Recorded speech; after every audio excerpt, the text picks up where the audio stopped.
결론부터 말해 400만원대의 주얼리 세트를 못해준다고 해서 파혼합니다. 저희 결혼은 요즘 다들 외치는 반반 결혼으로 준비했습니다. 일부러 자로 잰 건 아니고 둘의 상황이 비슷해서 자연스럽게 그렇게 됐습니다. 직장, 연봉도 비슷하고 집을 살 때도 각자 살던 오피스텔 전세금을 빼서 넣었는데 그 금액도 비슷합니다.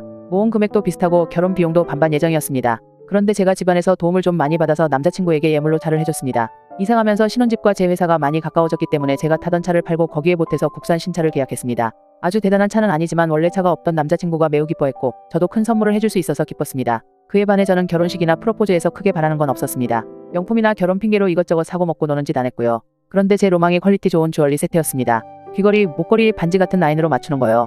이 부분은 차 계약하기 전에 남자친구와 이야기되었던 부분입니다. 차를 계약하고 며칠 뒤 제가 주얼리를 골라서 직접 보러 가기로 했습니다. 제가 고른 제품은 완전 데일리는 아니지만 좀 꾸미는 날이라면 평소에도 충분히 착용할 수 있는 제품이고 400만원대였습니다. 그런데 남자친구가 약속한 날 갑자기 일이 생겼다며 며칠 뒤로 약속을 미뤘습니다. 저는 대수롭지 않게 생각하고 알겠다 했습니다. 그런데 새로 잡은 약속 날도 급히 회사 일이 생겼다며 너무 미안하다, 다음에 꼭 가자 하더라고요. 이번에는 정확히 날도 잡지 않고요. 그렇게 약 열흘가량이 늦춰졌습니다. 열흘 동안 남자친구를 못 봤어요. 2년 정도 만나면서 그 정도로 오래 특별한 일도 없이 만나지 않은 건 처음이었어요. 이때 좀 이상하다고 느꼈습니다. 어쨌든 주말이 돼서 남자친구를 만났습니다.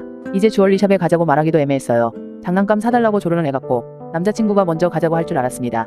그런데 데이트하는 내내 뭔가 회피하는 사람처럼 강박적으로 대화를 이어가고 불편해 보였어요. 그냥 직접 물어봤습니다. 제가 고른 제품이 너무 비싸서 부담되냐고요. 그제야 그냥 주얼리는 안 하면 안 되겠냐고 하더라고요. 저는 너무 기분이 상했습니다. 이 결혼에서 신부로서 원하는 게 딱 400 몇십만 원이었는데 그걸 못 사서 서운한 건 둘째치고 차 계약 전날까지는 그래 그거 사자 하다가 딱 계약하고 오니 만남 피하면서 말 바꾸는 게 제일 화가 났습니다. 사람 놀리는 것도 아니고 처음부터 힘들다고 말하든가요. 그리고 남자친구 수입이며 저축한 금액 등을 생각하면 그 정도 예물로 못할 것도 아닙니다. 남자친구는 그런 비싼 액세서리 사봤자 하지도 못할 거 왜 굳이 사냐, 그걸로 집 대출을 갚자, 신행을 가자 이런 입장입니다. 앞서 말했듯이 충분히 평상시 착용할 수 있는 디자인입니다. 제가 그럼 내가 해준 차도 취소하고 대출금으로 넣자 했습니다. 그러자 차는 어차피 둘이 같이 쓰는 거랍니다. 그런데 전 회사가 가까워져서 결혼하면 오히려 지하철로 출퇴근할 예정입니다. 또 차는 제 의견이 거의 들어가지 않은 순수하게 남자친구가 고른 차입니다. 물론 같이 탈 일도 있겠죠. 하지만 제가 계약할 때도 그냥 남자친구 선물로 생각했지 침대마냥 같이 쓸 혼수라고 생각하지는 않았습니다. 저는 오빠가 안 해주겠다면 내 돈으로라도 사겠다고 했습니다. 그러자 왜 분수에 맞지 않는 사치를 부리려 하냐며 이성적으로 생각하면 당연히 집 대출이 우선인데 왜 그깟 보석에 헛돈을 쓰냐입니다. 결혼을 앞둔 여자들이 메리지 블루에 걸리는 것처럼 제가 판단력을 잃었다네요. 자기 말대로 하는 게 나중에는 잘했다고 생각할 거라고. 이날은 대판 싸우고 집에 갔습니다.